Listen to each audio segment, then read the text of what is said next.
Dans Genèse chapitre 18, verset 1 à 33, Dieu apparaît à Abraham quand il était sans enfant, ça fait maintenant 24 ans. Ils ont fait toutes sortes de techniques. Lui et sa femme, rien. À la fin, ça s'est terminé par le fait que Sarah a donné Agar, sa servante, à Abraham. Ça a été 13 années difficiles entre eux. Et dans Genèse 17, Dieu vient rencontrer Abraham pour lui dire, bon, moi je m'appelle l'Éternel, je suis le Dieu tout suffisant, El Shaddai. Et je viens te rencontrer. Pendant toutes ces années, j'ai vu tes luttes. Tu as été beaucoup frustré. Et ça fait 13 ans que toi et ta femme, vous êtes en bagarre. À cause de Agar et de l'enfant qu'il a reçu. Bon. Maintenant, je vais te donner un nom nouveau. Une identité nouvelle. Et je vais t'amener à entrer dans ta destinée. Donc, tout le chapitre 17, on saute ça, on va au chapitre 18. Et un jour, Abraham était assis sous son chêne. Et il était assis à l'entrée de sa tente. En plein jour. Sûrement, il parlait, il méditait, il se posait tant de questions après cette promesse de Dieu qui ne s'accomplit pas et qui a créé des problèmes entre lui et sa femme. Toutes sortes de pensées passaient en lui.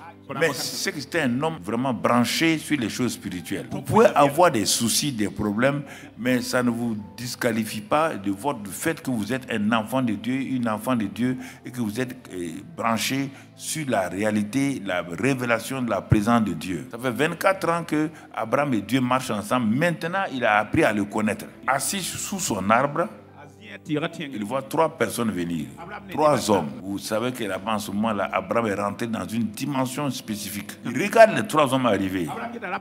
Mais tout de suite là, ses yeux spirituels, l'esprit de discernement,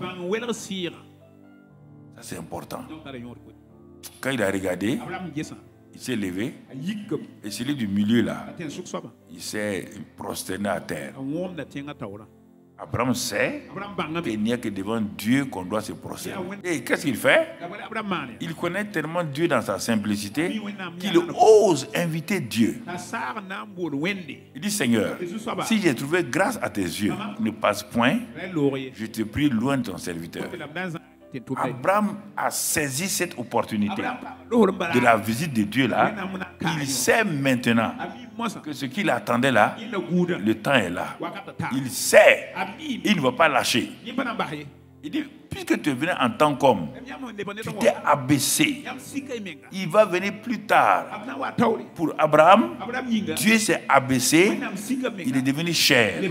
Et c'est pourquoi, quand il va vouloir donner son fils au mont Morija, Dieu dit, comme tu ne m'as pas refusé ton fils unique, alors toi-même, ta postérité, je vais vous faire ceci ou cela. Est-ce que vous comprenez? Quand la compréhension vient, quand la connaissance de Dieu vient, quand l'assurance, la certitude s'installe en vous, quand Dieu vient sous plusieurs formes, vous discernez qui vient là, qui est là, vous discernez. Mais Dieu peut venir pour des gens qui ont prié. Il va passer, repasser sous plusieurs formes, ils ne reconnaissent pas. Ils ne reconnaissent pas. Non. Dieu passe, il est dit dans Hébreu qu'il passe, et parfois même il envoie des anges, parfois il envoie des hommes sous forme normale. Vous ne les recevez pas, vous parlez mal. C'est pourquoi, mais je ne sais pas. Vous faites attention, Dieu vous teste régulièrement. Vous teste. Comme cette femme dont j'ai raconté l'histoire longtemps. Elle a dit à lui, viens voir Dieu. Les gens disent qu'on voit Dieu. De temps en temps, il prie, il jeûne. Et donc, bon, à force de parler comme ça, un jour son téléphone sonne. L'autre a raconté qu'ils ont vu Jésus dans leur maison. L'autre a raconté qu'ils voient des anges. Seigneur, mais pourquoi nous on ne voit pas? Et continue à appeler, le téléphone sonne. Il prend le téléphone, il dit allô? Et la personne répond, c'est moi Jésus. Je vais venir chez vous aujourd'hui à 14h. On a mis, puis il a raccroché. La femme a sauté. Elle a crié. Elle a tout. Ça, le sentimentalisme, l'émotion, c'est bien, mais ça peut gâter des choses. Donc, au lieu de s'asseoir pour demander, mais pourquoi? C'est une grâce. Non, non, non. Tout de suite, une bonne femme, elle a commencé de nettoyer sa maison. Parce qu'elle pense qu'on reçoit Jésus comme on reçoit un ministre ou un président. Vous avez nettoyé, curer les casseroles. Ça, c'est Marthe. Donc, tout, elle veut préparer pour attendre Jésus. Pour moi, elle est préparée. Juste quelque temps après, donc il y a un vieux qui est venu frapper à la porte. Elle a ouvert. Elle dit, papa, et venez à 14 heures. Jésus même va venir ici. 14 heures, elle a venu. Non, on va manger aujourd'hui. Le vieux est parti, etc. Après, une femme toute seule avec son bébé au dos. Elle a répété la même chose. 3-4 personnes sont passées comme cela. Elle a répété la même chose. Donc, 14 heures approchaient. Donc, à un moment donné, étant prête là, vers 13h30 ou 13h, le téléphone sonne. Et le téléphone dit, c'est moi Jésus. Ah, le Seigneur, je suis prête. Ce n'est pas une histoire. Il y a des histoires comme ça. Le Cambodge, si je vous racontais, il est venu chez vous. Vous l'avez renvoyé comme un va-nu-pied. Vous croyez que Dieu ne peut pas venir en habit normal? Pourquoi il dit dans Matthieu 25, je ferme une parenthèse, je reviens à l'histoire de la femme tout à l'heure. Pourquoi j'ai pris Matthieu 25 là au sérieux? Mais si je voulais raisonner, je vais dire Matthieu 25 ne peut pas te raider. Il te dit dans Matthieu 25 là, simplement que vous m'avez vu, j'étais nu, vous m'avez habillé. Est-ce qu'on peut voir Jésus nu comme les pauvres là? Votre affaire, c'est pas vrai. Moi, vu malade. Tu as déjà vu Jésus malade? Non. Donc, votre affaire n'est pas vraie. Vous m'avez faim. Tout ça, soif. Et en prison. Tu as déjà entendu qu'on a mis Jésus en prison? Mais voilà.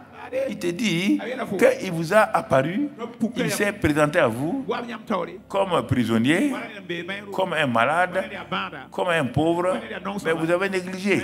Il dit, mais c'est ça dans l'hébreu là. Il dit, mais les anges sont passés chez vous. Il y a des gens qui voient un pauvre là. Vraiment, on dirait que ça sent. Mais toi-même, tu es cher là.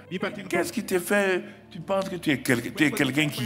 Tu ne parles pas au WC, non? Ou bien quand toi tu vas au WC, ton parfait là, c'est quoi?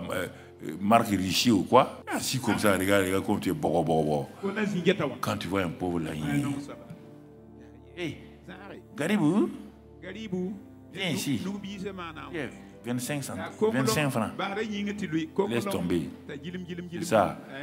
Jésus est là. Tu le donnes comme ça. Après, tu viens de l'église. Il n'y a qu'à faire. Jésus dit, tu m'as méprisé dans la rue. On te dit que c'est comme ça, c'est comme ça.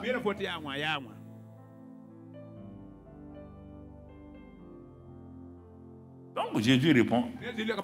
Il dit, madame, vous avez vu un vieillard est venu chez vous, non? Elle dit, oui, je lui ai dit de venir. C'était moi. La femme seule avec son bébé au dos là. C'était moi. Tous ceux qui sont venus là, c'était moi. Comment tu ne m'as pas reçu? Tu ne peux pas me recevoir maintenant. Tu veux que je vienne sous quelle forme? Parce que si je ne viens pas sous cette forme-là, je ne peux pas manger ta nourriture. Si je viens comme Dieu, Dieu ne mange pas la nourriture de quelqu'un. Il est esprit. Il a dit au revoir. Vois ici, quand Dieu parlait à Abraham dans Genèse 12, il ne s'est pas révélé en chair. Non, il a parlé en tant que l'été. Il ne connaît pas Dieu. Il ne sait pas que Dieu a une forme humaine. Mais ici, 24 ans plus tard, Dieu n'a qu'à se présenter comment? Abraham a le discernement. Et c'est ce discernement qui manque beaucoup aux chrétiens. Ils ne savent pas discerner si l'esprit qui parle ici là, si c'est un démon ou c'est le Saint-Esprit. Pour eux seulement n'importe quelle révélation, c'est toujours le Saint-Esprit. Ou d'autres, c'est toujours le diable. Ils ne savent pas discerner, alors que le discernement des esprits, c'est le don le plus important que tu comprennes. Que tu puisses saisir le monde spirituel de ce qui se passe. Le monde spirituel est rusé. S'ils voient que tu es sensible aux choses spectaculaires, aux choses mystiques, ils vont venir vers toi toujours par des choses mystiques. Et ils vont te ruiner. Donc tu comprends? Il a vu Dieu. Il a accueilli Dieu. Quand ils ont fini de manger, quelle grâce. Le Seigneur vient manger chez Abraham. Il dit, mais quand il finissait, il dit, où est ta femme Sarah? Quand il est encore humain là, il se limite. Non, en tant que Dieu, il sait où se trouve Sarah. Elle est de l'autre côté dans la cuisine. Il dit, bon, dis à Sarah là, que l'année prochaine, à cette même époque, il n'y a pas de calendrier. On peut dire calendrier de même époque. Regarde l'époque là, on est en quoi? Hiver, printemps, cette même époque là. Elle va tenir l'enfant Isaac dans sa main. Quand il a dit ça, Sarah qui était derrière, de l'autre côté, a commencé à rire tout doucement. Elle a commencé à parler, tu vois, elle rit en elle-même en disant, maintenant que je suis vieille, ouais, maintenant que ça fait longtemps, c'est ça que parfois des gens ont des problèmes. Zacharie dit à Gabriel, c'est maintenant que tu arrives, tu ne me vois pas? Nous on a prié fatigué ici. Gabriel dit, c'est ça vous avec les hommes. Il y a des choses que Dieu veut faire pour que votre situation règle son problème. Zacharie, ton fils là est l'instrument que Dieu va choisir. C'est pas pour toi seulement, ce sera ton fils. Mais en dehors de ça, mais moi c'est mon envoyé. Il va être le protocole, il va introduire Jésus. Je te fais ce privilège là, tu parles là, comme une chose, je ferme ta bouche là. C'est la même chose ici. Maintenant que je suis vieille, est-ce qu'on t'a dit que c'est les jeunes qui ont enfants? Aurais-tu encore des désirs? Si tu n'as pas de désirs, dis à Dieu, mets des désirs en moi. Mon Seigneur aussi est vieux. Oui, limiter Dieu dans les choses. Les chrétiens aiment limiter Dieu. Et c'est pourquoi ils sont frustrés en permanence. Si tu ne réponds pas à Dieu comme ça, là, tu vas voir l'enfant où? Parce qu'il y a un pauvre petit médecin, une pauvre petite sage-femme a dit que quand, après la ménopause, il n'y a plus. Donc quand il y a la ménopause, le sang ne vient plus. Qui t'a dit que l'enfant dépend de sang? Qui t'a dit ça? Docteur là, gynécologue, qui t'a dit ça? Qui t'a dit ce mensonge? J'ai vu au moins 2 femmes, 3, qui n'ont pas d'utérus, qui ont conçu. Ils ont emprunté ton utérus. Une gynécologue au pas de Calais en France. Elle devait venir à la réunion, elle n'a pas pu venir parce qu'elle était de garde. C'est par téléphone que j'ai prié. Et leur responsable est là, Jeanne Lelon, elle est là. Je peux te donner son numéro. L'année suivante, je suis venu et ils sont venus présenter l'enfant. Gynécologue elle-même. Gynécologue. Mais oui. Les gens, ils ne croient pas. Ils croient selon leur pensée. C'est pourquoi ça ne marche pas. Ça ne marche pas. Vous priez pour quelqu'un. Priez. Demandez-lui de croire. Maintenant, ce n'est pas vous qui allez réaliser ça. Non, vous voulez être sûr que selon la science, il y a ça. Mon ami. Laisse ça tomber. Laisse ça tomber. Laisse ça tomber. Elle a ri. Dieu dit à Abraham, pourquoi Sarah rit? Elle a eu peur. Elle n'a pas ri, elle a ri en elle-même. Tes pensées en toi-même là, Dieu les connaît. Tes rires en toi-même, tes moqueries en toi-même là, tes mensonges en toi-même, Dieu est au courant. C'est pourquoi il ne t'exauce pas. Elle rit en elle-même. Son mari n'a pas entendu le rire, mais Dieu a entendu le rire de moquerie, d'incrédulité. Dieu répète, qu'est-ce qu'il dit à Sarah? Il dit, il n'y a rien d'étonnant. Y a-t-il rien qui soit étonnant de la part de l'Éternel? Je te parle, je suis sous forme humaine là. Tu ne sais pas qui est derrière ça. Y a-t-il quelque chose d'étonnant, ces versets-là, et puis dans un autre passage encore. Y a-t-il rien qui soit étonnant de la part de Dieu? Je suis l'Éternel Dieu de toute chair. Toute chair. Quand j'ai commencé à croire à ça, là, je dis, moi, je ne peux pas échouer. Il a dit, il n'y a rien d'étonnant de sa part. Il est le Dieu de toute chair, la chair de Mamadou Karambiri. Il est le Dieu de cette chair. Je me parle à moi-même. Je n'ai pas besoin que tu me dises si c'est vrai ou pas. Je n'ai pas besoin de ton opinion. Ça ne m'intéresse pas. Je crois ça. Au temps fixé, je reviendrai vers toi. À cette même époque, et Sarah aura un fils. Rien, il a répété. Elle aura un fils. Abraham n'a pas de problème. C'est Sarah. Il y a 13 ans en arrière, Dieu a dit, lève les yeux, regarde les étoiles, compte-les. Ta postérité sera aussi nombreuse que les étoiles. Abraham a saisi. Dieu a crédité son compte avec la foi. Il vient, même Abraham vient dire à Sarah. Satan a couru aller dire à Sarah. Il y a quelque chose qui va se passer. Il faut dire que Dieu t'a rendu stérile. Voici le Dieu de la fécondité qui a dit à son mari, compte les étoiles là. Nombre d'étoiles que tu veux là. C'est ça ta postérité. Ça s'est accompli. Actuellement sur la terre là. Les milliards d'hommes qui sont passés par Jésus, ceux qui sont devenus chrétiens, sont de la postérité d'Abraham. Non, Abraham a bien vu. Il vient dire ça à Sarah. Sarah s'arrête. Il dit, mais le même Dieu qui t'a dit ça là, le même Dieu m'a rendu stérile. Quelque chose ne va pas. Comment ton mari vient te dire, voici l'enfant que tu attendais là, c'est ça. Et toi tu dis que Dieu m'a rendu stérile. Ok, 13 ans de souffrance. Agar a conçu, Agar se moque d'elle. Maintenant elle a compris sa douleur. Ici encore, il vient te dire, il y a des gens, leur incrédulité là, le barakatiki savon, ça ne peut pas enlever. Quand tu dis une chose, ils sont... Et ça, et l'autre a dit comme ça, mais l'autre pasteur a dit comme ça, l'autre prophète a dit comme ça. 13 ans de souffrance, ça ne t'a pas suffi. 13 ans de souffrance, ça ne t'a pas suffi. Et tu recommences encore. Je suis vieille, mon mari est vieux. Tu es vieille, ton mari est vieux. Va prendre cancan. Oui. Dieu a dit, bon Abraham, bon merci beaucoup pour ton invitation. Nous on va partir. C'est là ils s'en vont. Dieu fait semblant comme s'il s'en va. Il laisse les deux hommes partir. Or les deux hommes là, ce sont des anges.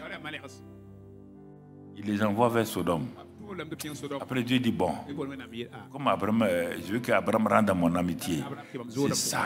Vous voyez bien où ils ont commencé. Genèse 12. Regardez-les.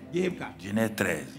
14, 15, 16, 17. Si tu veux améliorer ta foi, va dans Genèse 12. Regarde là-bas. Abraham partit comme l'Éternel lui avait dit. Ça, c'est la foi générale. 13. La foi est testée. Il fuit aller en Égypte. 14. Dieu ramène. Quand l'autre s'est séparé, Dieu montre à Abraham sa destinée. Les 4 points cardinaux, plus le sable. Genèse 15. Abraham est découragé. Dieu revient pour appeler son serviteur. Ne te décourage pas. Sors la nuit. Regarde les étoiles. Compte-les. Si tu peux les compter, ta postérité sera comme ça. Genèse 16. Sarah dit, je n'aurai pas d'enfant. Bagarre. Pendant 13 ans. Dieu a compassion. Il revient dans Genèse 17. Un nom nouveau. Une identité nouvelle. Une alliance. La circoncision. L'enfant, le nom est donné, alors que l'enfant n'est pas là. Genèse 17, Genèse 18. Dieu même vient pour sceller maintenant. Il vient sceller. Il vient en personne, avec 2 anges. Ils mangent, ils s'en vont, et puis Dieu s'arrête. Et il dit, dans Genèse 17, 19, 23, j'ai noté ça, 23, c'est ça, 23 à 29. Bon, pour résumer tout, quand Dieu a dit il y aura un temps de prière, Dieu dit à Abraham, mon ami, je vais détruire Sodome et Gomorrhe. C'est pourquoi je suis descendu. Et qu'est-ce que tu en penses? Quand vous rentrez dans le conseil secret de Dieu, tu demandes ton avis. Tu n'es plus un intercesseur. Tu es un partenaire de Dieu. Il demande ton avis sur ton pays. Il demande ton avis sur la famille. Il demande ton avis sur tel chrétien avant d'agir. C'est ça que Dieu fait. Il dit, cacherai ce que je vais faire. Pourquoi? Parce qu'il a décidé, malgré sa faiblesse là, de suivre Dieu. Vous suivez Dieu un peu seulement, ça ne va pas vous couper. Couper, c'est vous qui perdez.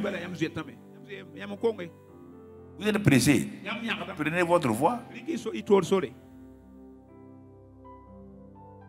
Abraham est au commencement. Dieu veut améliorer la vie d'Abraham. Parce que plus tard, c'est pourquoi maintenant quand il a été entraîné à l'école de la prière et tout, quand Dieu lui dit d'aller donner son fils unique là, à Isaac là,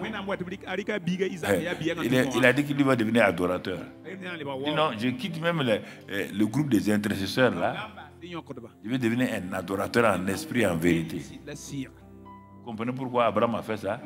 Parce qu'il a grandi dans la prière, dans la connaissance de Dieu. On dit d'aller donner son fils. Il s'en va. Il monte sur la montagne. Et c'est en ce moment qu'il va découvrir un nom de Dieu, Jéhovah Jireh. Nous disons ce nom-là au hasard. Abraham a découvert ça par la prière et dans la foi. Il a découvert ça. Mais avant d'arriver là-bas, il a fait une session non achevée de prière. Mais Dieu n'a pas voulu Abraham. Il a dit, bon, je m'en vais. Il a tourné sa foi vers Sodome et Gomorrhe. Dieu dit, je vais détruire. Abraham a vu que Dieu veut qu'il soit un intercesseur. C'est ça, notre chose. Dieu veut le faire entrer dans l'intercession stratégique. C'est un apprenti. C'est un élève. Mais Dieu ne lui en veut pas. Si tu décides d'être là-bas, au lieu de vouloir faire le dos rond pour montrer que toi tu pries beaucoup, on ne voit pas de résultat. Tu veux être un étudiant, va t'humilier après le message. Va dire à Dieu que tu n'as pas été un homme fidèle, une femme fidèle, et que tu as voulu montrer aux gens ce que tu n'es pas. Ce que tu n'es pas, tu ne peux pas le démontrer dans la prière. La prière doit avoir des résultats. Tu ne peux pas dire que toi tu es intercesseur, conquérant, vainqueur, s'il n'y a pas un résultat dans ta vie de prière. C'est ça que je te dis.